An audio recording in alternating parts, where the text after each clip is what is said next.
Now listen carefully and answer questions 21 to 25. Oh, good morning. You must be James. I'm Beth Cartwright. Please call me Beth. Thank you. Now, as this is your first tutorial since you started on the Scandinavian Studies course, I'd like to find out something about you. Why did you decide to take this course?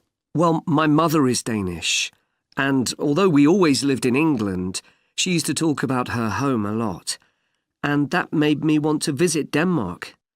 We hardly ever did, though. My mother usually went on her own. But whenever her relations or friends were in England, they always came to see us. I see. So I assume you already speak Danish, one of the languages you'll be studying? I can get by when I talk to people, though I'm not terribly accurate. Now, you probably know that you'll spend the third year of the course abroad. Have you had any thoughts about that? I'm really looking forward to it. And although Denmark seems the obvious place to go because of my family connections, I'd love to spend the time in Iceland. Oh, I'm sure it can be arranged. Do you have any plans for when you graduate? A lot of students go on to take a master's degree. I think the 4 years of the undergraduate course will be enough for me. I'm interested in journalism, and I quite like the idea of moving to Scandinavia and writing for magazines. I'd find that more creative than translating, which I suppose most graduates do. Okay.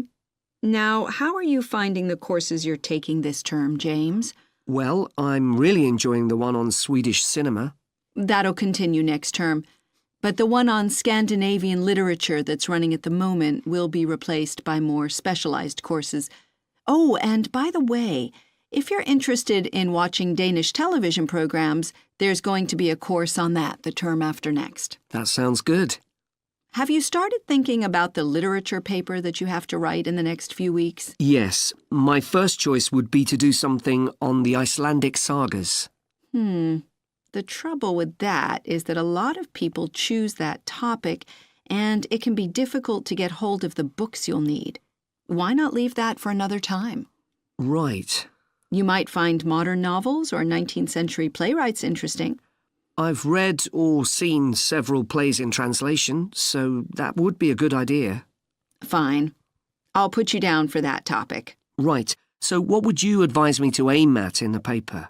First, I suggest you avoid taking one writer and going into a great deal of detail.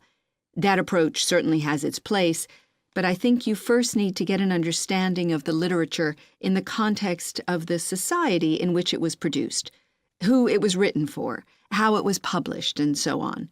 I also think that's more fruitful than placing it within the history of the genre. Okay, that sounds reasonable.